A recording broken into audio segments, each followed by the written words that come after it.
Ladies, gentlemen, boys and girls, and friends too cool for school and the binary. We're here, we're queer, we're all full of fear because we have an anxiety disorder. Gonna be doing another replay cast, this time in Divi East. I live in Divi West, so I'm going across the pond. No, it's technically not across the pond.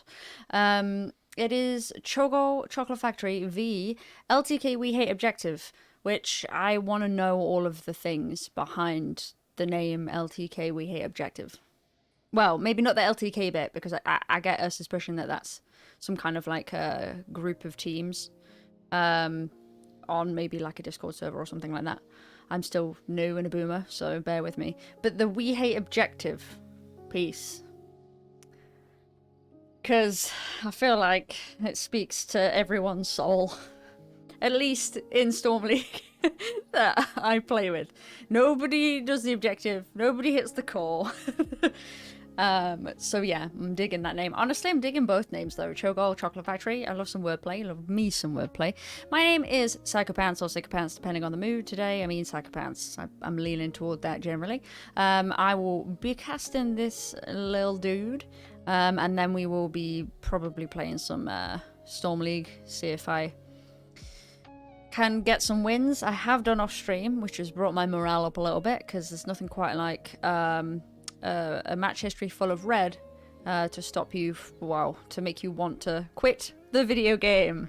Anyway, without further ado, of course this is best of 3 series, Divi East, NGS, Nexus Gaming Series.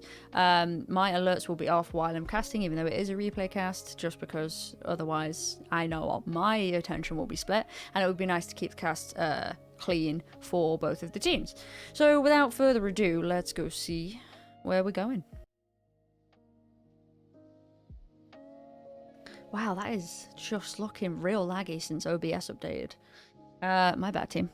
Anyway, here we are. So we've got blue team. That's Chogall Chocolate Factory. I'm going to struggle with not saying Chogall and the Chocolate Factory, so bear with me. Red team, LTK, We Hate Objective. I'm probably refer to them as We Hate Objective for short, potentially. So blue team, Chogall Chocolate Factory, picking, well, first let's go through bands. I'm getting ahead of myself. Garden of Terror banned out, and also Cursed Hollow, or as the game likes to enunciate, Cursed Hollow, also banned out. Both big maps, pretty typical bans there. And then red team responding with a ban on BOE, which is, I think, like, that's of interest, because I feel like a lot of teams, and I know a lot of players, me included, like BOE is like one of our favorite maps. So banning it out, I wonder if there's like a reason behind that. Maybe somebody on Chogall Chocolate Factory, maybe they know that, well, We Hate Objective, red team, perhaps knows that blue teams ran it or have been practicing it or something like that. Or maybe red team's like, hey, we can't play this map. Because I know I get those, like, I've been there. So they ban out BOE, and then with the second ban slot they ban out Sky Temple, which is another pretty typical standard ban. Though me and my NGS team have been taken there several times, and I was like, how do this map? So those are the 4 ban maps, so neither team will be able to take us to any one of those. Blue team taking us to Infernal Shrines for the first game of this best of 3 series. Another Diablo map. Very much enjoy, honestly, the Diablo maps in this game, and I hope you do too. Because this isn't a live game, I have concocted a way to go through drafts. So obviously we don't have the lobby to go through, but we have the incredible Heroes Profile website, which, by the way, you can support them via Patreon if you have some spare cash, even like $1 a month, I think, even. Supporting Heroes Profile, make sure that, well, not make sure, but it helps the team behind the website give folks like me and every other caster and every other player that wants to get better in the game, it gives them the numbers that they need. So you might want to think about, if you can, spare some change, supporting them over there, because I started recently. Anyway, I'm not sponsored, trust me. Alright. Yeah, That is, I mean, that's looking laggy on my computer. It might be looking laggy on the stream too, but thanks, OBS 28. I hope you sort your stuff out. Okay, so this is the draft for game one. Game one obviously being on Infernal Shrines, map pick by Chogall, which means we hate the objective. It gets first ban and first pick. So, red team banning out Azmodan first. I like that ban on this map. I mean, he's good on the shrines with the monkeys because he's got a big circle and he can put it on top of the other big circle. But also, of course, Azmodan's pushing ability is just absolutely monstrous. And then the ban from the blue team, Johanna, pretty standard ban. Whenever any team lets Johanna through, I feel like the team who has the pick baton will lock Johanna in. And then we get a red team banning out the Greymane. I wonder if both of these actually are target bans. Actually, I wonder if Azmodan is a target ban on Autumn. We'll come on to that shortly. I love Autumn. I'm not biased at all. And then blue team banning out the Brightwing. So that finishes off the bans at the top. And then, of course, we hate the objective having that first pick. They put the highest priority they can on their healer, locking in Rhaegar. He's a good dude. He's a wolf. He's one of my top 3. So if you want to ban me out, you can ban Rhaegar. Sure, I hate you. He's got a cleanse. I love him. Anyway, and then, oh man, do they only get first pick? And then Gazlo should be locked in by blue team, if I'm not mistaken. I'm very new to figuring out draft. My bad. 1 second. I shall just double check that I'm not giving you absolute baloney. Maintaining the fidelity of the stream. Yeah, alright. So the first pick, essentially there, being the Rhaegar and then the Gazlo. Yeah, so the Gazlo goes over to Chogall and the Chocolate Factory, but also so does the May. I like the synergy potential between Gazlo and May, of course, with the Gravi Bomb on top of a May W. The tricky thing there being, I mean, I find that hard to land the May W to set up the Gravi Bomb. But I can see the synergy there for sure. And then we hate objective coming in, locking in my favorite bug boy, Anubarak. Then we also have them locking in Falstad, good global presence across the map, can just be hitting stuff in a completely different lane and then come down at the last second onto the objective, so that's nice. Then you got the last ban of 3 from both teams. So the Kael'thas ban was laid down by Chogall, Chocolate and the Chocolate Factory. Damn it, Chogall, Chocolate Factory. Ugh. If you want to do a drinking game, never mind. And then LTK, we hate the objective, using their 3rd ban spot to ban out Stukov, which is again another reasonable ban. Fighting over the point over the monkeys, Stukov having that silence, just a big circle, a nice little puddle to put down on top of it where the enemy team are going to be, because they're going to be trying to get the monkeys, or they should be at least, so he can be an absolute pain and enable quite a lot. And then the Orphea being picked up by Chogall and the Chocolate Factory, and the Decad as well, so that's their healer choice, which is pretty cool, because Chogall Chocolate Factory picking Decad up. Decad can set up really well around objectives that go on for a little bit. So like in Infernal Shrines, I do think is one of those, and then of course his Herodric Cube, and then his, what is it, Scroll of Sealing. So that's his W and his H. No, that's his W and his, what am I talking about, H? That's his W and his E respectively.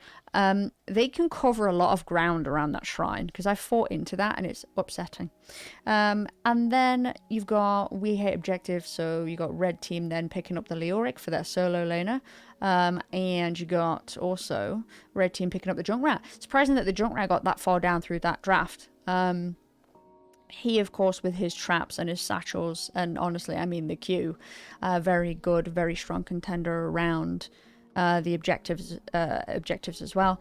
And then, interestingly, right here, you got Chogall Chocolate Factory picking up the Maiev to round out the draft. What a way to round out a draft with Maiev, who, I mean, I would give my left arm to be able to play. So I'm excited to get into this game. Check out the Maiev play. Also, check out the Junkrat play, because I really enjoy him and Orphea. Honestly, I'm excited about both drafts, because I can see some wombo potential shenanigans, disgustingness coming out from Chogall right there.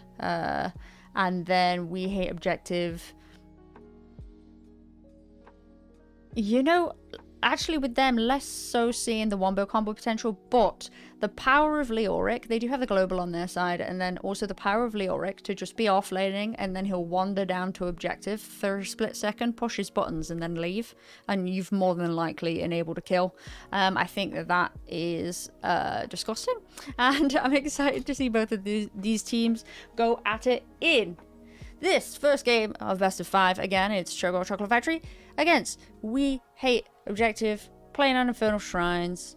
Let's get into it before I accidentally say blue team's name wrong 50 times, which we're going to do anyway, because we're going into the game where I can introduce both of these teams. Perfect. Perfection. Here we go. So, we got Autumn on the May. Oh my god, Autumn, that is adorable. Vix Machina, who I believe is also, sorry, Autumn, GGS. I play with them. They're great. Vix Machina coming out on the Orphea. Bloody Drapes, that's a nice Ned reference, a Simpsons reference. On the Gazlo, it looked like a diva. I was confused. My bad. Ragu on the Pyro Ball, and also on the Deckard Kane. And that... I thought I was missing someone. May on the Maiev. That's Chogall Chocolate Factory. You got over on the rest side. Bowser King on the Anubarak. Last Malkia on the Junkrat. Zoom then Boom on the Rhaegar. Good games on the Falstad. And up in top lane over here we got Bo Diddley on the Leoric. I don't know whose name I enjoy more. What level 1's we picking up? Hey, May is going a little bit aggressive. You got the trait pickup from Orphea. Pretty good. I like trait building Orphea. Deckard rooting 2 of them. Orphea trying to follow up. Just a little bit of friendly poke. Both teams pretty much... Wow, actually, blue team doing a pretty darn good job of cleaning up. Focusing on the minions. Both teams doing the standard rotate, right, that you see. Because you got Leo, you got Gazlo, both solo in top lane. Maiev getting a little bit stunned, but she doesn't care because she's got that D to harp out. May getting boot back, taking some damage, but she's probably going to walk away. And they're just chilling. They're just chilling. Early days, both teams looking good on mana, of course. Junkrat having the benefit of not requiring mana. Fun fact, that's what makes him really good on the name of the map that I can't remember. Braxis. That's because nobody likes it. So, blue team... We got Maiev, we got Deckard. Oh, look at him just smacking that camp. Opting to pick up the camp. In terms of camp clear, out of the 2 teams, red team does have the better camp clear in my opinion. Having said that, Maiev and Deckard are 2 characters that I do not play. So there you go. Red team popping up into the mid lane to catch the rest of that soak. Blue team, however, they caught the camp a little bit faster, came down to bot, leaving Autumn to soak while they try and get this neutral camp. Red team are picking up on it. Anubarak gets, I think, frozen there. May coming in to try and assert some dominance and get this camp. Orphea chunking Anubarak down. That makes for 2 kills over to the blue side, potentially 3, because the Orphea gets the Q on the Junkrat. Holy heck. And that neutral camp goes over to Chogall Chocolate Factory. Looking quite dominant there. Good game, sir. Just kind of like, friends? Meanwhile, May is going to pop back up to mid lane. Leo just kind of chickened down here. I think, yeah, maybe to pick up XP globes, but definitely to clear this wave, because they're going to be double soaking. Put the creepy hand on Autumn. Autumn is out of mana. Will need to go back shortly. Orphea does join, as does Maiev. Red team are back now. Down here, having to clean up this camp. Which, you know, pretty close to this first objective, so it shouldn't be too bad. Shouldn't be too bad. Shouldn't delay them or anything like that, really. They are going to have to pop up into mid lane to clear up the last of the Impalers.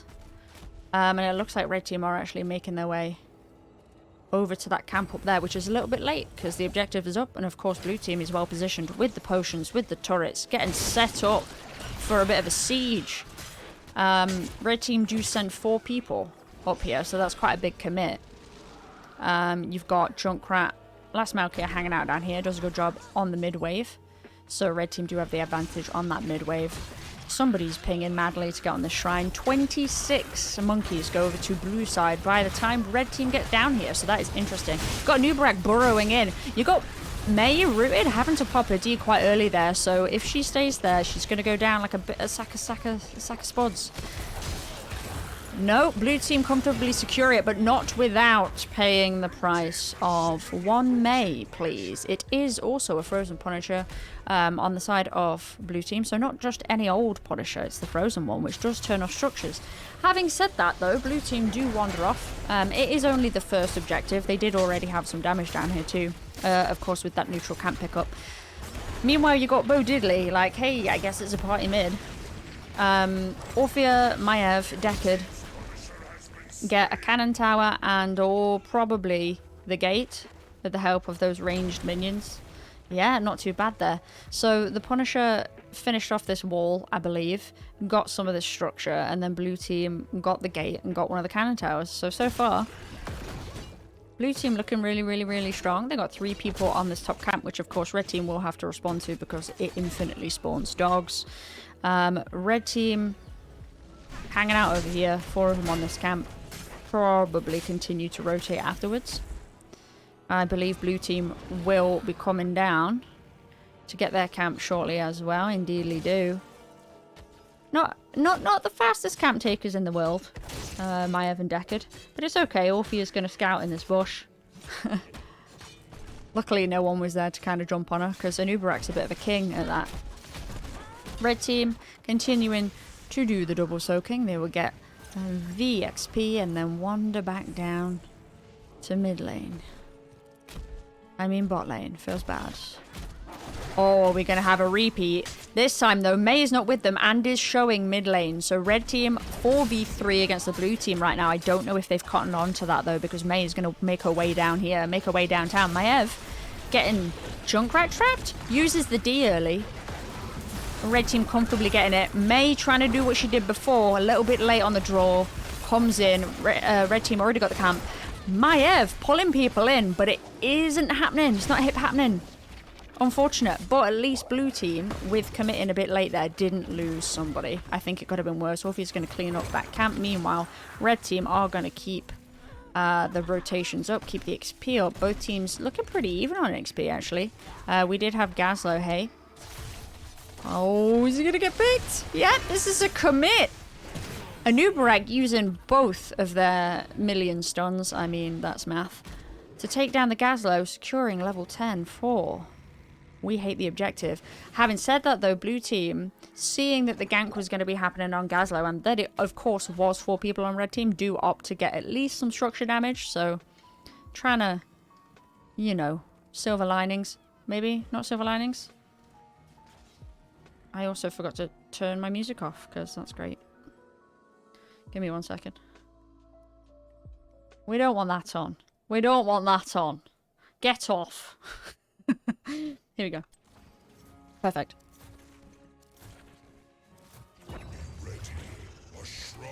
Blue team kind of deep here. Maid gets webbed. Anubarak going in with the double stun on the Orphea. I think she's done. Like dinner. No, the big stale while coming out, but the Junkrat. You cannot run away from a missile, unfortunately. Good effort there, though. That was well played by both teams, I think, there. So, all of blue wave going in the mid. Junkrat, of course, is back. Went for Rocket Rider. Should go over these 10s, hey? So, we got Eternal Feast coming out from the Orphea. Ice Wall coming out from the May. Oh, I missed that. My bad. Red team going up the gank on Gazlo, who was a little bit deep. Not too deep, though. But yeah, must have accidentally uninstalled the map DLC. 2 million stuns. Warden's Cage finally being picked up by May there. You got Grab a Bomb coming out from the Gazlo. You love to see it, actually. That was what I was excited for, actually, at the top of the cast and then stay a while, as we just saw coming out from Mr. Deckard. Maiev nicks that bot structure because they see how many monkeys red team are on, which is now obviously securing the objective 40 out of 40 with an Arcane Punisher, and finally finishes off that bot structure. So currently, blue team, though they lost the objective, do have the structure advantage. Having said that, how long will that last? Autumn doing a lovely jump there onto the Punisher, perhaps could have done with pulling it a bit further back. Ice Wall coming out to actually stall the red team, trying to mitigate the push. Deckard coming out with that ult. Leoric coming out with an Entomb. That was quite confusing there. Autumn popping the D. There's a Ruby in there as well. I see you, Ruby. Mr. Deckard Kane. So all that Punisher really gained was, of course, the wall with the cannon towers.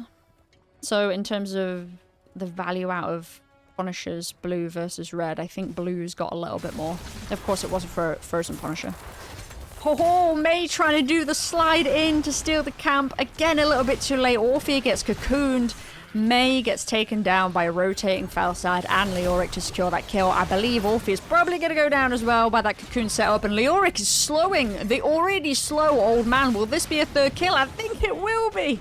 Oh, dear. Well done, red team. 3 kills on the side of We Hate Objective, and with that they are going to pick up the neutral camp. Somebody, rightly so, on red team is pinging, I believe it'll be red team, is pinging this camp here. Because if you've got an advantage, there you go, that was a very short fly coming out from the Felsad to pick up this, nick this blue team camp. Blue team camp. Thank you, Iron. Feel better. We have red team secure that. Bloody Drapes is working on that one up there. May coming in again, using the slide, which is the escape that May has, forcing the ice wall out, which is a heroic. Still going to get taken down. That was unfortunate. Yeah, I think that was a little bit of, oh, I've already pressed E. Rip. And is this going to turn into another slow 3 death? Vix Machina going down on the Orphea. That makes it 2 kills in favor of the red team. Potentially 3, and then also another ultimate ability on top of that as well. Maiev pulling the enemy team in. This would be a 2v5 fight, so I commend you for trying to do this. Hopefully the blue team doesn't stack too much, but the D already coming out. An Uberek with the 2 million stuns. Somehow though, it's Maiev. I mean, what am I talking about somehow? Maiev gets out. Old man Deckard. Almost not as lucky, but was as lucky, making his way downtown, escapes the death from Junkrat's poop bombs. Maiev does escape, but you know, Ice Wall, May's got Ice Wall back up, and then the other 2 ults, you got 70 seconds on the Maiev, you got 13 seconds on the Grava Bomb.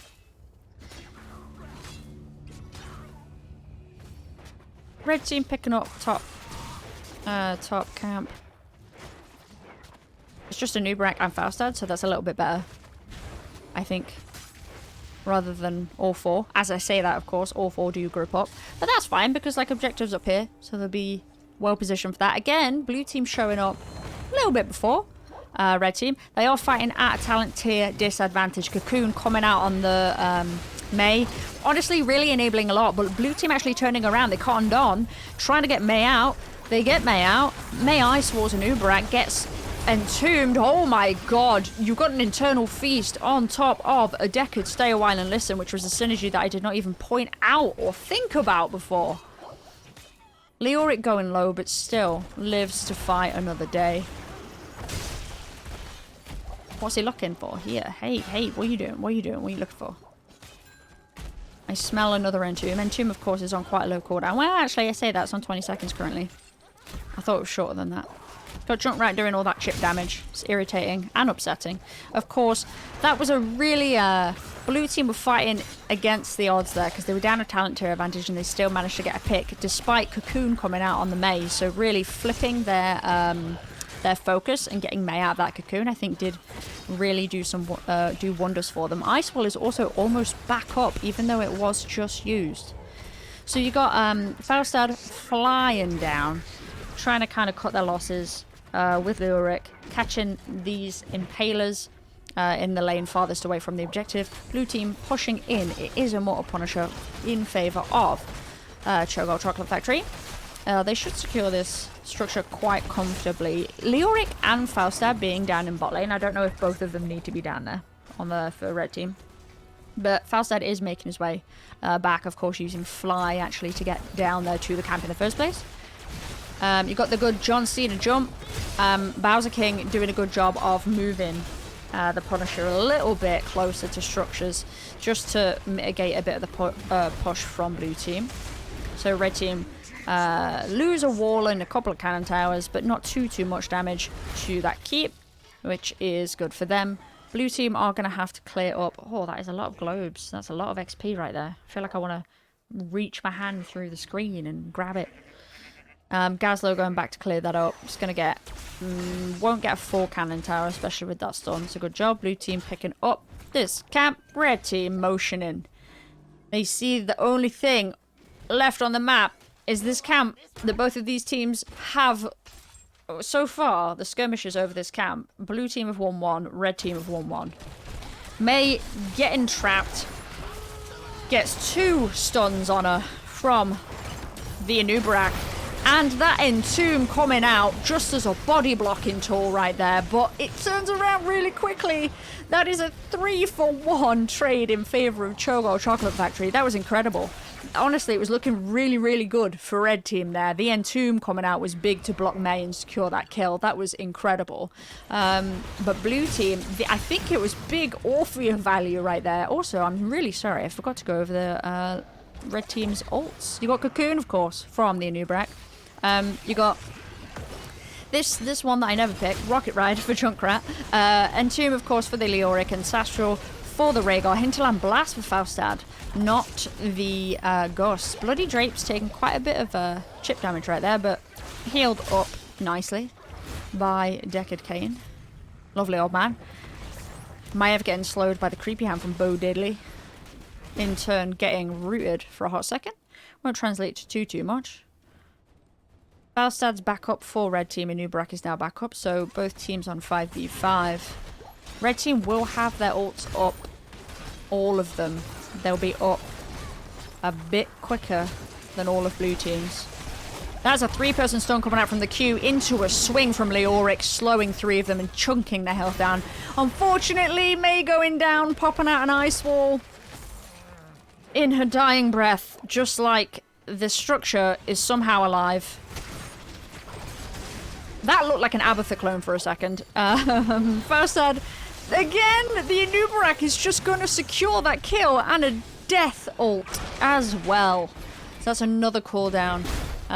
We're seeing Grab a Bomb being used as part of a dying breath. It might be a little bit of a trend, actually. I think we're seeing ults used as part of dying breath. Red team have that 20 advantage.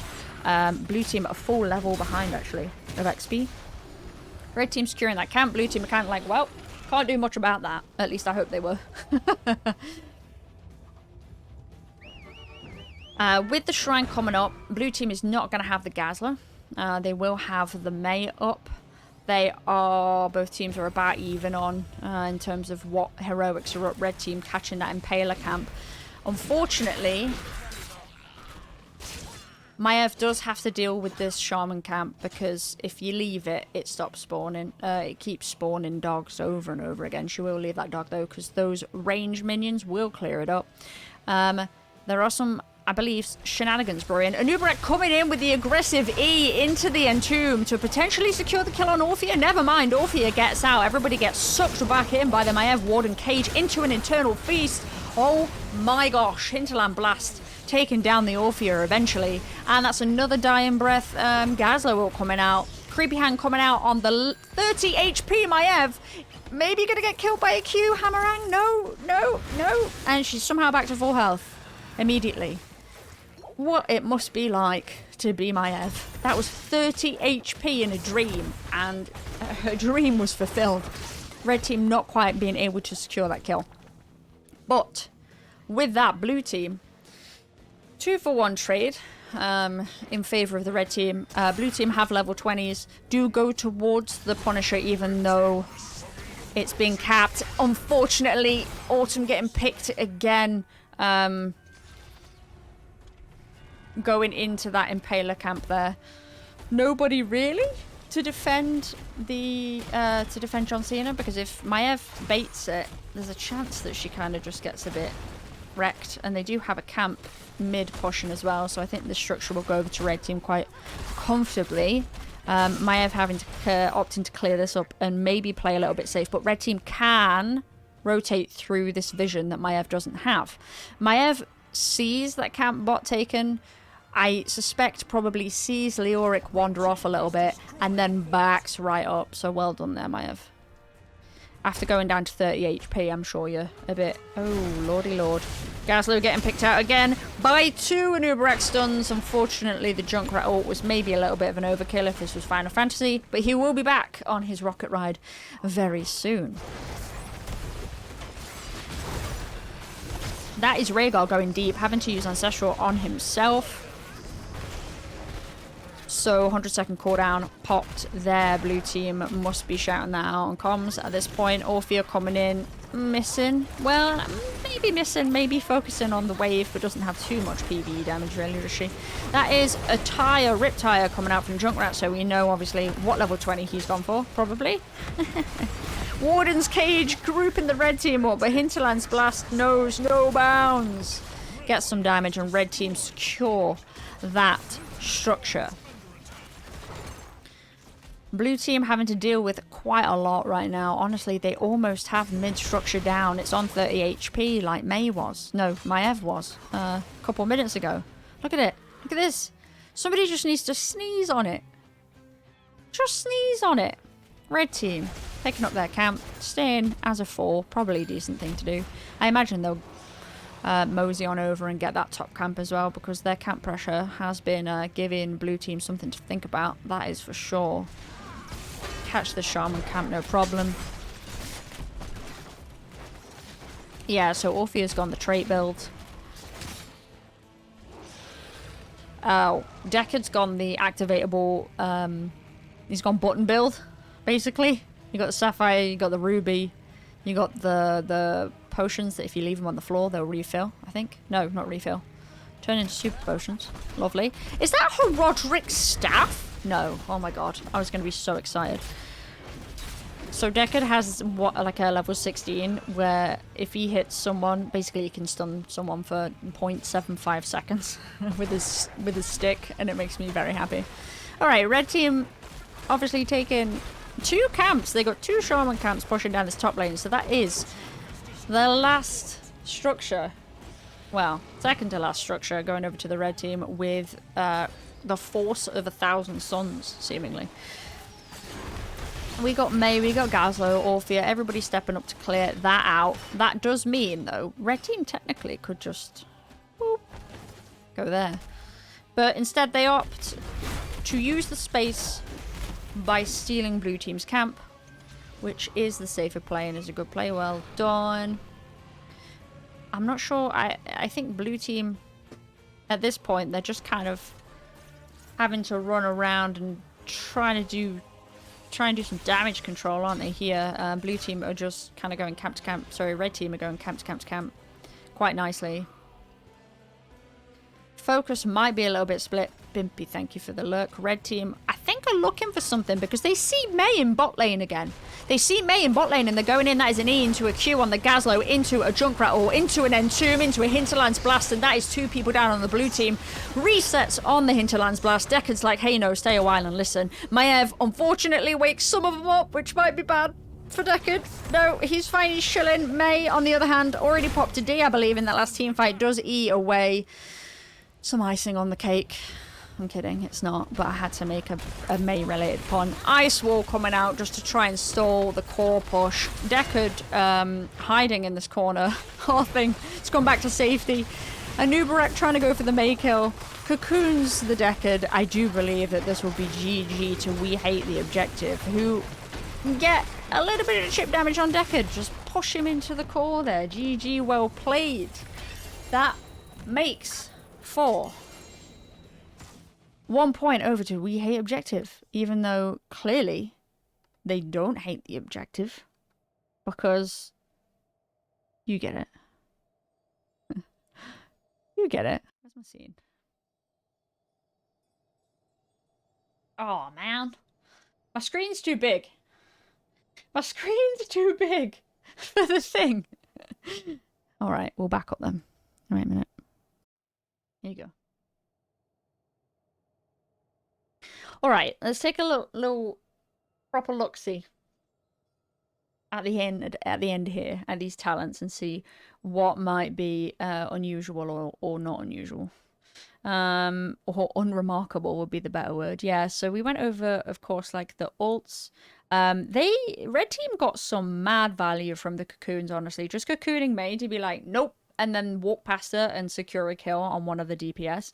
Gazlo getting caught out quite a few times, and Red team really making use of the information that they were gathering from the map. Obviously, seeing Mei at least once towards the end, but I swear it was actually a couple times, and realizing that they were split, and so immediately making the move to get a pick, and it was often more than one pick, like we saw in mid lane toward the end of the game there.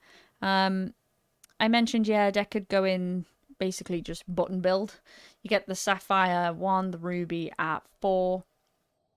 Sadly, not Horodric Staff. It's a bummer. But outside of that, looking pretty standard, I think. Junkrat going for a mix of like pack and Q. And is that Chattering Teeth? No, Sticky Wicket. Yeah, enemies who are hit by Steel Trap are silenced for 2 seconds. So of course, if you can, and they did actually get a lot of value out of that, because like neutral camp bot lane may face check in the bush a little bit, walking into that Steel Trap. She did go down, but that ended up being a favorable trade for Chogall Chocolate Factory, because I think it was a 1 for 3 trade. But the silence, of course, after the trap, that means Mei can't E to get away. So I imagine she was feeling a little bit of that pain. She's just like, I'm stuck for 10 years. But yeah, well played, GG. I will update my little thing, and we'll hop over to see where we're going next time. So again, Infernal Shrines was picked by Chogall Chocolate Factory. We Hit Objective won that one, and I'm gonna pop the next map in. I believe it was picked by them, and perfect. I'm gonna hit a button.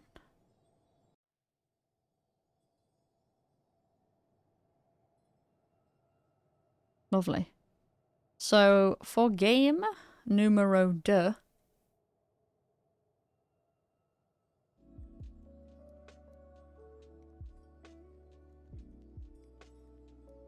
we are going over to Towers of Doom. Why do I feel the need to say it exactly like the announcer says it? So I'm just going to confirm my facts, but I'm pretty sure Chogall Chocolate Factory for this next map. There you go. First pick this time. After losing on their map pick in game 1, they opt for first pick on game 2, which means We Hate Objective. Blue team taking us to Towers of Doom. I'm excited to see what the drafts will be. Again, if you're just joining us, this is a replay cast of Chogall Chocolate Factory v We Hate Objective. It is NGS Div E East best of 3. We got one of the games going over to We Hate Objective, who decide to take us to, that is not the map that they take us to. I'm bad. I misclicked. They're taking us to Towers of Doom! Towers of Doom is right by Tomb of the Spider Queen on the drop down menu. My bad. I'm a boomer, okay, and I'm using new technology. It's like Deckard Cain using like an elevator for the first time or something. I don't know. That was a really poor comparison, but you get it. Regardless, we are gonna go over to Towers of Doom. Very, very, very fun map, which I feel like, and this could just be me showing my ignorance, I feel as if Towers of Doom, even my brain wants to make it Tomb of the Spider Queen. Towers of Doom's the easiest map to win. Like, a hot take. It's the easiest map to win. It's just nobody plays it as it should be played. Myself included. Myself included. Doesn't play it like it. You live bot lane, you take the camps, and you just do that on repeat. GG. Next. Go next. Anyway. I will load us up this replay in the game and get us into game number 2 of Chogall Chocolate Factory against We Hate the Objective. Who bizarrely, never mind, I won't, because we need to go through the draft. Dun dun dun dun dun. I'm gonna blame my scaredness on. I went to the dentist and had my one of my English teeth fixed. I'm living up to the stereotype. So yeah, I've had a numb face for most of the day. I'm blaming it on that. Alright, replay draft. What we're looking at then. So, as a refresher, Chogall Chocolate Factory first pick, which means they get first ban. They ban Johanna first. We Hate Objective. I think that it's target ban Asmodan on the Raven. Autumn the Raven. I called you the Raven, my bad. Autumn the Raven. And then you got Chogall Chocolate Factory banning out Brightwing, always a good call. Her Zed means she can be anywhere at any time. Well, unless it's on cooldown. And then the Greymane ban coming out from We Hate Objective. Again, red team sticking, actually, with their bans, hey? Asmodan, Greymane. And wait, I think, yeah, same bans as last game. Coming out from both sides. So no changes, no adjustments. Both teams felt, I guess, that they could just handle both of like the comps that they were playing into, which is pretty cool to see. Got Chogall Chocolate Factory putting really high prio, because remember their first pick on the Dahaka, locking that in to start off the picks. You got We Hate Objective sticking with the priority from last game and locking in their Rhaegar first, followed by the Anubarak. So draft looking very, very, very familiar from We Hate Objective, followed by, though this time actually, the Stukov being picked up by Chogall and the Chocolate Factory, alongside Sylvanas Windrunner, my war chief. The last two bans then, we see Varian being banned by We Hate the Objective, and Leoric being banned by Chogall Chocolate Factory. So there was actually a slight shift in the use of the last ban spot. So I believe We Hate the Objective bans Stukov out last. Of course, Chogall Chocolate Factory getting it as a pick this time. So We Hate Objective choosing to ban out Varian instead, and then Chogall Chocolate Factory being like, hey, yeah, you know that Leoric that you played last game? No, thank you, I'm good. Moving on, we get We Hate Objective then picking Falstad. So We Hate Objective one global, but we have 2 globals in the game so far, so 1 apiece. Then they also pick up Kael'thas too.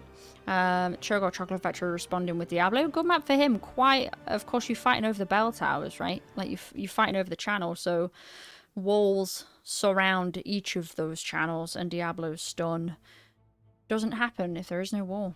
So things looking up there for Diablo is probably looking at those walls being like, tasty, let's go. Locking in the Tychus alongside the Diablo, and then We Hate Objective finishing off the draft with Towers of Doom with Blaze. That's nice. So that's a pivot from the Leoric. Blaze offlane is solid. He is great. Also Firebats. I mean, I've only played a little bit of StarCraft 2, but Firebats are definitely my favourite unit because they have puns. There's a trend with me. I like characters that pun. They're pretty punny. Alright, anyway, that is the draft. Now, we'll get into the game. I will pop us back over to the map view, just while I load that up. So you'll know, as a refresher, what's been banned as well. Garden of Terror, Cursed Hollow, Battlefield of Eternity and Sky Temple. All no-goes.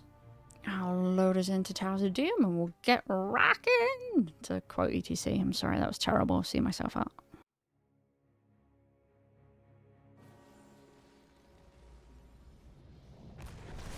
Prepare yourself for battle. Blue team, we have Vix Machina on the Tychus, Autumn swapping from tank onto Sylvanas Windrunner, Bloody Drapes on the Dahaka, Ragu on the Stukov, and a Maiev player from last game, May, on the Diablo. Red team, we got Good Games Sir on the Felstad, Bowser King on the Anubarak again, Zoom, then Boom on the Rhaegar again, Last Malkia on the Kael'thas, and Bo Diddley on the Blaze. I like this sportspersonship. Well done, team. I mean, both teams. So level 1's... Hey, still got picking up reactive ballista spores at level 1. Interesting.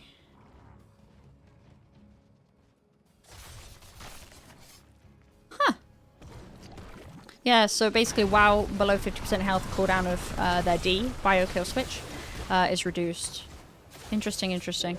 Dahaka picking up enhanced agility, so when he goes through bushes, I think he'll be even... Yeah, speed bonus lasts for 5 seconds now. So you got the usual, you got the solo laners in the top lane, and then you've got the 4 peoples rotating from mid to bot, mid to bot. Blue team a little bit ahead of red team on that. Anubarak coming out with 2 stuns, hitting 2 people. Diablo, look, making use of the wallbang. Get out of here. Kael'thas getting some value on that living bomb, though. Blue team rotating up their camp instantly. It spawns. They're capping it. Meanwhile, red team capping it. More of blue team is on their camp and therefore will probably clear it faster.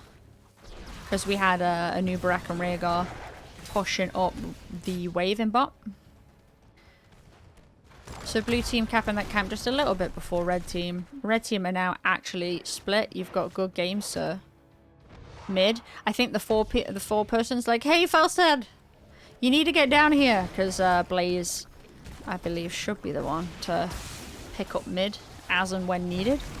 Oh, Diablo flipping the Anubarak, but not into any kind of wallbang, so Anubarak can just Q and then E away. He's incredibly low on health. If he gets slapped in the butt by Stukov again, he's going down, but he somehow manages to survive on 40 HP. Hello?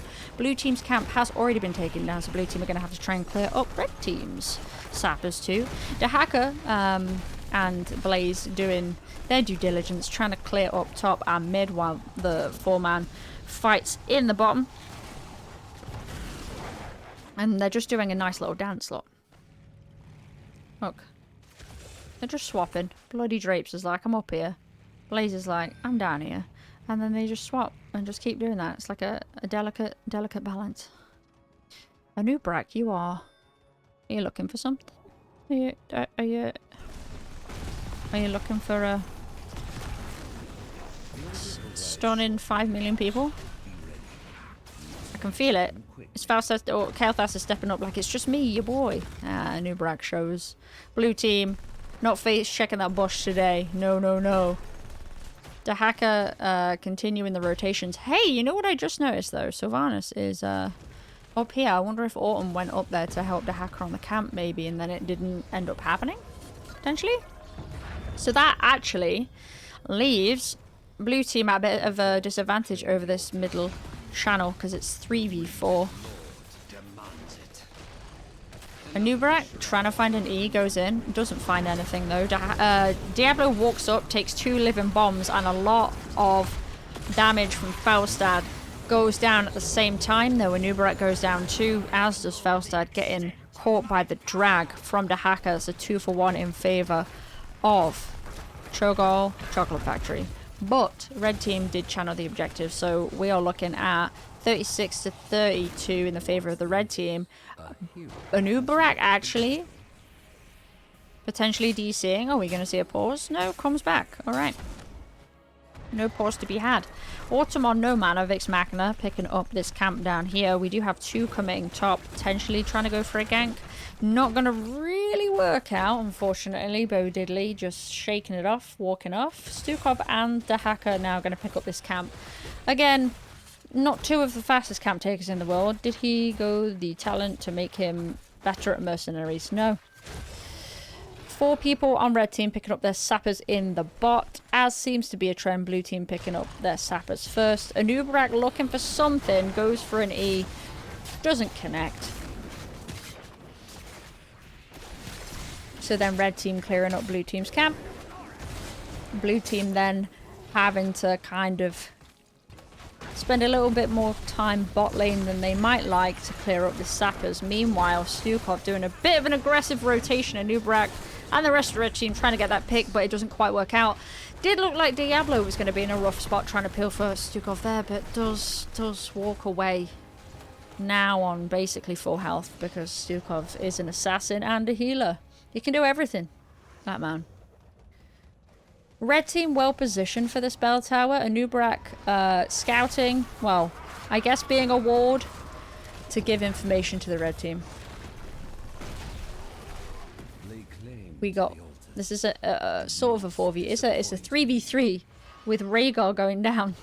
Maybe to get that objective, not really. The two of them thinking better of it. Going in here, Falstad goes in, barrels out on 20 HP, but he gets killed by Autumn on Sylvanas. That was some nice damage over time there from the Sylv. Red team opting to maybe cut their losses. You've got 4 of blue team here. Red team going in. Stukov being caught out again. Is he going to be punished? Surely. Surely. Diablo coming in the warbang on Anubrak. Stukov walks away. The living bomb, meanwhile, just chunking all of blue team. Holy macro. Anubrak going in on Vix Machina does get some... Diablo does get some peel off, but Vix Machina going down in the end. That is disgusting. Bloody Drapes going down as well. Autumn, meanwhile, though, snagging that objective right there and using Banshees just to be safe to get away. So you got red team with the level 10 advantage for about a level again. About a level again. They're actually going to push down here. Their camp isn't up. They know blue team's camp is up, hopefully. They know in 4 seconds. Diablo back with not too many souls.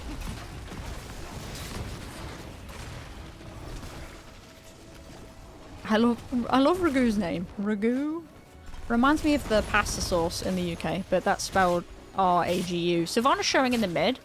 So I imagine red team have full vision of blue team, so they know where everyone is. And they know Sylvanas is mid. So despite their, you know, it's 5v5, fighting over this camp, Diablo does get cocooned into the mind control on Anubrak. Diablo is deep. His team can't follow up on what he's doing over there. I did see a slap come out from Stukov, so that is actually a flailing swipe, isn't it? So you've got level 10s from blue team. You've got Commander Odin from the Tychus, mind control from the Sylvanas. That is, yeah, isolation from the hacker, not adaptation.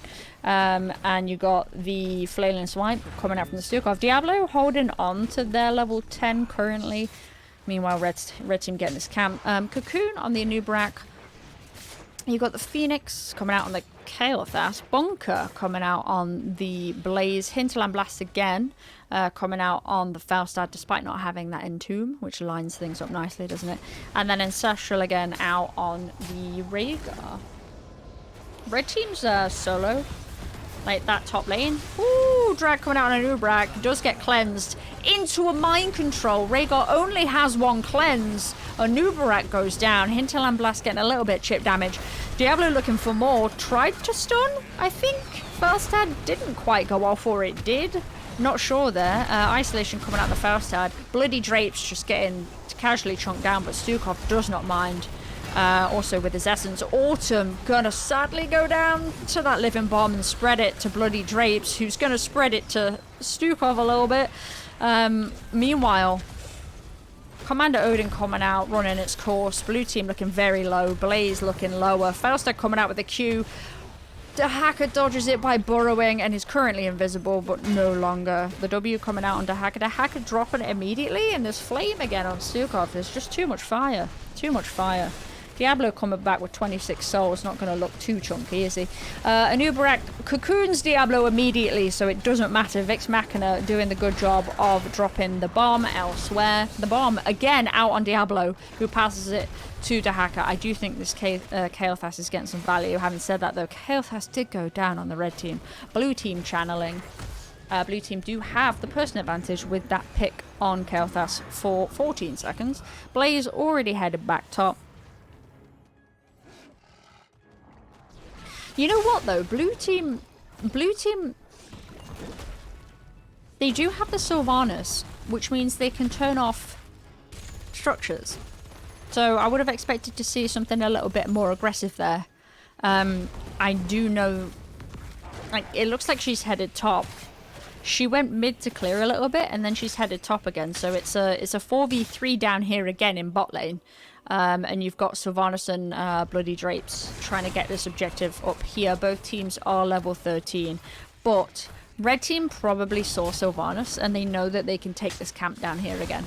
This camp in bot lane is the most valuable lane on this map. So living in bot lane and just taking these camps on cooldown is a lot more valuable than rotating all the way up to top to get that top camp.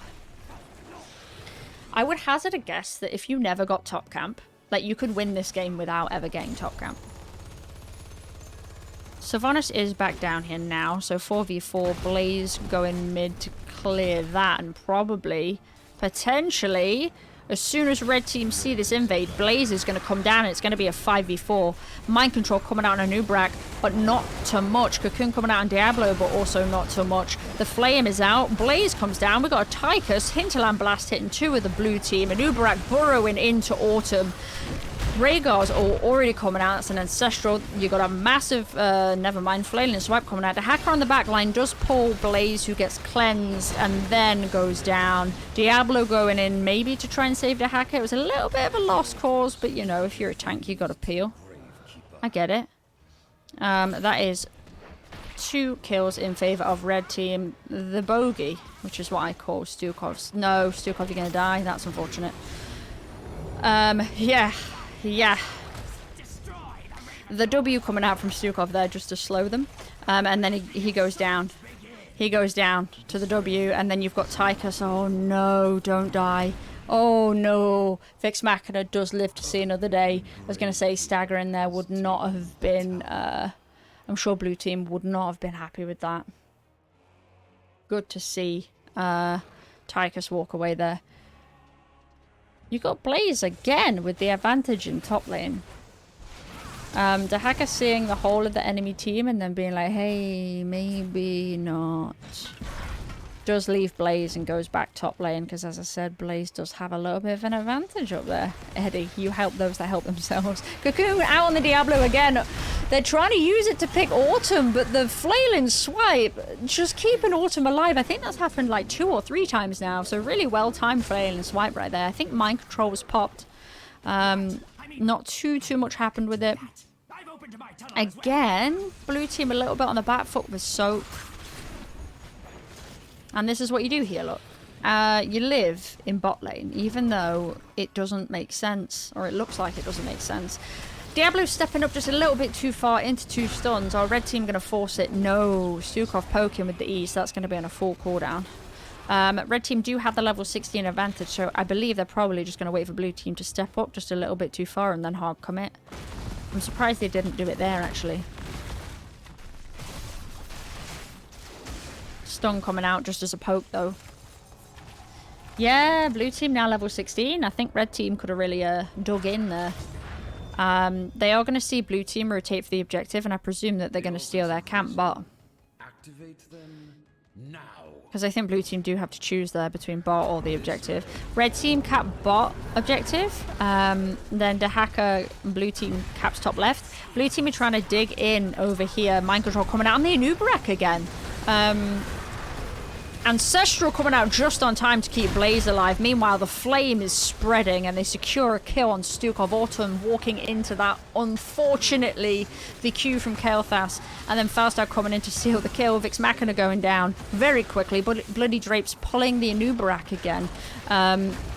E in a way, but I think that'll only delay things because there's a bite coming in from Rhaegar. Meanwhile, Diablo slowly walking to their doom, unfortunately. So that makes for a team wipe in favor of Red Team. Red Team are opting to catch the boss because it is right here. I presume if they were in a slightly different position on the map, they would probably prioritize the 2 bot camps in bot lane. But because they are where they are, you got to make the most of the death timers. So that's 5 shots on Blue Team's core. Sitting at Red Team 21 on their core, Blue Team on 14, so Red Team are in the lead. They are making their way downtown to this camp. They do have about, look, 5 seconds, definitely 10 seconds, of course, until Blue Team's at full strength. And that will require Blue Team to be in the right place at the right time. So Red Team actually do have the time that they need to cap enemy teams, sappers, and their own sappers. Wow, Rhaegar and Anub'arak actually try and save this structure, so the sappers hopefully go through to the core. But Blue Team coming out with the defense. That's a mind control on Rhaegar, which is the better call because he's the only one that can actually cleanse. Cocoon coming out on the tank on Diablo again, so Red Team can secure 2, maybe 3 kills. No, just 2 kills, which is nothing to sniff at. Diablo coming out the Cocoon. Vix Machina has the living bomb on him again, but they walk it off once more. Red Team very close to level 20. Anub'arak actually just diving into towers. Blaze diving into towers. They really want this Diablo kill, and they might get it. Ancestral having to come out on Rhaegar and the Hinterlands Blast. Falsta's like, I don't even have to go into... I don't have to take any of this damage. I'm just going to Hinterlands Blast you from across the map. So 3 kills in favor of Blue Team. Red Team are going to see themselves into level 20. Very, very quickly. There it is. In time for this objective phase. I believe the hacker did Z top. Never mind. The hacker is Zing over here. Take an aggressive stance in here onto Rhaegar. Red Team channels Blue Team's tower. Bloody Drapes is now looking down the barrel of a 1v5. Expertly dodges the E from Blaze. Still going to go down despite the flailing swipe from Ragu. Ragu gets cocooned, and that is 4 shots onto Blue Team. They only have 1 left. Stukov just, oh, the cocoon, and then picking up whoever's in the cocoon once it's expired. Red Team are doing incredibly well with that. The cocoon has been sensational, to be honest. Just enabling so much, it feels like. But yeah, like, cocoon in the tank, if they only have... It just seems like they've been cocooning the tank religiously in this game and the previous game, and it's really been paying off. So Blue Team do have quite a ways to try and climb. They want to try and secure this and take us to a game 3. Blue Team, Red Team are pushing in onto the bot, try and take the structure again. Blue Team's camp is up in 5 seconds. Anub'arak and the double stun eye into a Hinterlands Blast on 2 of them. The living bomb going to finish Vix Machina off again. Holy. Ancestral coming out because Falstad's taking quite a bit of damage from the structure. It will go down in time for both camps to be up in bot lane. I imagine Red Team, they only need 1 of those camps, but actually they're going to go in and secure a kill. Oh, that's the only bad cocoon, I think, in these 2 games. That actually might... No, Diablo still goes down, but you know, that was the only bad cocoon in two games. Was cocoon and Diablo, who was already dead, I think. He was basically already dead. I would have to back up and check that. But yeah, Red Team only need that camp. Because, of course, Blue Team be 3v5. And they don't... Blue Team do not have level 20. So it's a very tall order for a defense here. Oh, actually, and then they also have another win condition, which is just channel this. And then it's GG. Hey, the hacker going in, though. Has to do something. I get it. You have to do something. But there goes the sappers in on the core. And that is GG. Well played. Makes for a Series 2-0-2. We hate objective. I'm going to go over back to the map. The Mippy map. And look at this. Boom. That makes for a 2-0. That was very exciting, though. I wouldn't say at all that blue team was like, you know, I don't think 2-0 is particularly reflective, to be honest, because I think blue team had some really good plays in there. 100%. So, like, GG, well played to both teams. That is, again, best of 3. Chogall, Chocolate Factory v. We Hate Objective. They took us to Infernal Shrines first. That was picked by Chogall Chocolate Factory. And then We Hate Objective picked Towers of Doom. We Hate Objective won both maps and gave us a nice show, honestly, of what happens if you don't mitigate spreading the bomb. The KT living bomb, and also a bit of an education there on, hey, here's who to cocoon. If you cocoon the tank, you could just walk past him and then kill someone in the back line. No, Eclipse, no. The game is a replay game, so I'm casting the replay of the game. The game happened on, it might have been Friday or Tuesday. But yeah, thank you very much to both teams for allowing me to replay a cast this delightful match. I wish you well. I'm sad that we can't play against each other because I'm in Divi West. But yes, I have been Psychopants. If you don't know me, I will be co-casting Girls Gank Squad on Friday at 7 PM Mountain Time, which is a best of 5, actually. And if you identify as female, you are likely in Girls Gang Squad. They make a new team of 5 every week, and it's like winner stays on. So I'll be co-casting that on Friday. I am also streaming. Basically, I stream on Mondays, Fridays, Sundays. So Sunday we'll be trying to beat Anchor Deep in Court of the Lamb. But now we are going to go and play some Storm League because I hate myself. Hey, man!